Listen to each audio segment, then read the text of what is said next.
On January 5, 2002, the city of Tampa, Florida stood still. A single-engine Cessna 172, a plane meant for training dreams of flight, became the center of a tragedy that shook a nation still reeling from wounds of 9/11. What drove a teenager with a passion for aviation to steal an aircraft and fly into the heart of a city? Was it a cry for help, a misguided act of rebellion, or something far darker? The early months in 2002 were a tense time in the United States.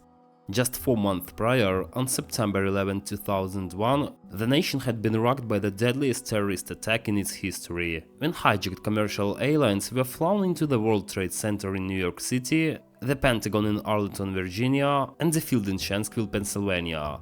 The attacks, orchestrated by the terrorist group Al-Qaeda under the leadership of Osama bin Laden, claimed nearly 3,000 lives and left the country grappling with grief, fear, and heightened security concerns.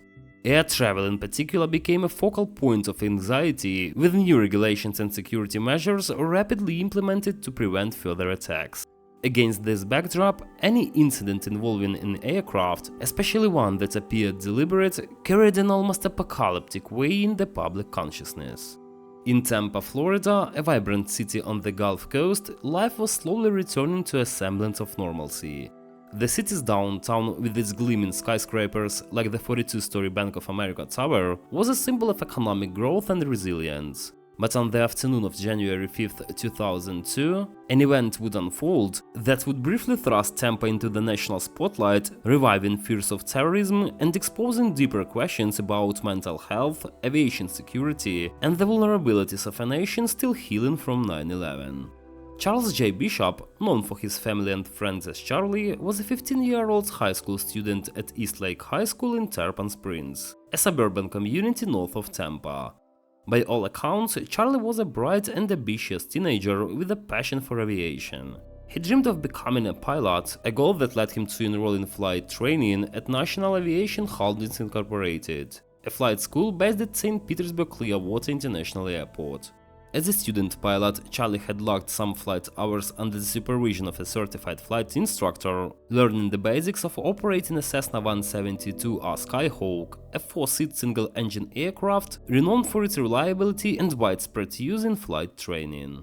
Yet beneath his outward enthusiasm, Charlie was struggling. Reports later revealed that he was dealing with personal challenges, including feelings of isolation and emotional distress. He had been prescribed isotretinoin, commonly known by the brand name Accutane, to treat severe acne. The medication, while effective for its intended purpose, was known to carry rare but serious psychological side effects, including depression and, in extreme cases, suicidal thoughts. Whether these side effects played a role in Charlie's action remains a matter of speculation, but they would later become a central focus of a lawsuit filed by his mother. Charlie was also deeply affected by the events of September 11. Like many Americans, he was shaken by the images of planes crashing into buildings and the ensuing devastation. However, his response to attacks was complex. According to a note left behind, he had become fixated on Osama bin Laden, expressing his admiration for the terrorist leader's actions, which he viewed as justified responses to perceived injustices against Palestinians and Iraqis. This fixation, combined with his access to an aircraft, would set the stage for a tragedy that no one in his community could have foreseen. The aircraft at the center of the incident was a Cessna 172R Skyhawk, registration number N2371N,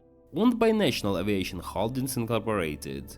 The Cessna 172 is one of the most iconic and widely produced aircraft in aviation history, with over 44,000 units built since its introduction in 1956. Known for its forgiving flight characteristics, simplicity and versatility, it is a staple of flight schools worldwide. The 172R model, introduced in the 90s, featured modern upgrades such as fuel-injected Lycoming IO360 engine, improved avionics, and enhanced interior comfort, making it an ideal platform for student pilots like Charlie. The aircraft had undergone its most recent maintenance inspection, a Phase 1 check, on December 27, 2001, just 9 days before the incident. It had accumulated 15.8 hours of operating since the inspection and a total of 1,721 hours since its manufacture. The plane was in good mechanical condition with no reported issues that would have contributed to the crash. Its 4-seat configuration and tricycle landing gear made it easy to handle even for a relatively inexperienced pilot like Charlie, who was only authorized to fly under the direct supervision of an instructor. On the afternoon of January 5, 2002, Charlie arrived at St. Petersburg Clearwater International Airport for a scheduled flight lesson. The weather was favorable with scattered clouds at 500 feet, broken clouds at 2,500 feet, visibility of 10 statute miles, calm winds, and an altimeter setting of 30.15 mm of mercury. Ideal conditions for visual flight rules operations. Charlie's flight instructor instructed him to perform a pre-flight inspection of the Cessna 172R, a routine task that involves checking the aircraft's fuel, oil, control surfaces, and other critical systems to ensure it is airworthy. At approximately 5 p.m., the instructor left Charlie alone with the aircraft to complete the inspection. This was a standard practice, as student pilots are often trusted to carry out pre-flight checks independently as part of their training. However, what happened next was anything but routine. Instead of waiting for his instructor, Charlie climbed into the cockpit, started the engine, and began taxiing to runway 35R without communicating with the air traffic control tower.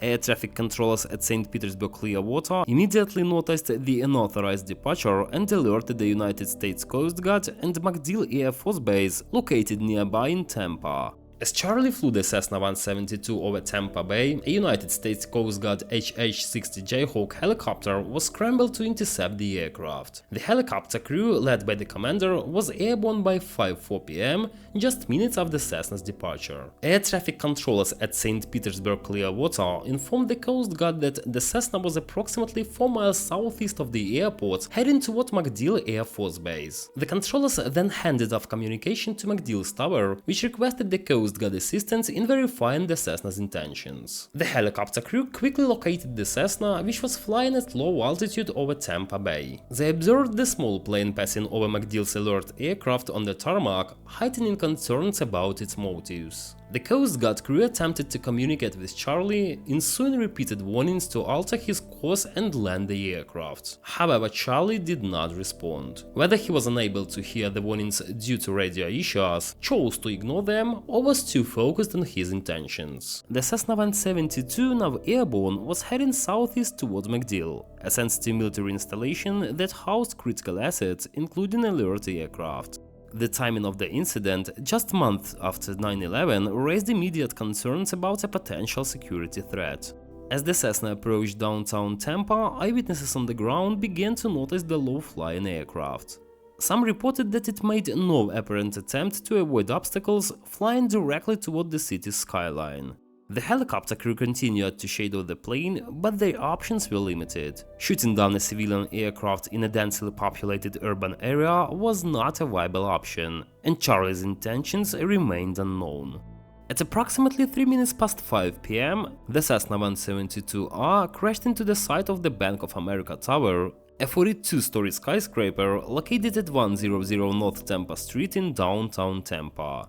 The plane struck the building between the 28th and 29th floors, embedding itself into an office suite. The impact was catastrophic for the aircraft, which was destroyed, and for Charlie, who was killed instantly. Miraculously, no one else was injured. The office room sustained significant damage, with debris scattered across the floor, but the building's structural integrity remained intact, a testament to modern engineering standards designed to withstand accidental impacts. The crash site was a surreal scene. A small mangled aircraft lodged in the side of a towering skyscraper, reminiscent of the horrific images from 9/11. Emergency responders, including Tampa Fire Rescue and police, rushed to the scene, evacuating the building and securing the area. The public, still raw from the events of September 11, was gripped by fear that this was another terrorist attack. News outlets, including CNN, began covering the incident almost immediately, with headlines like "Small stolen plane slams into Tampa skyscraper," fueling speculation about the motive.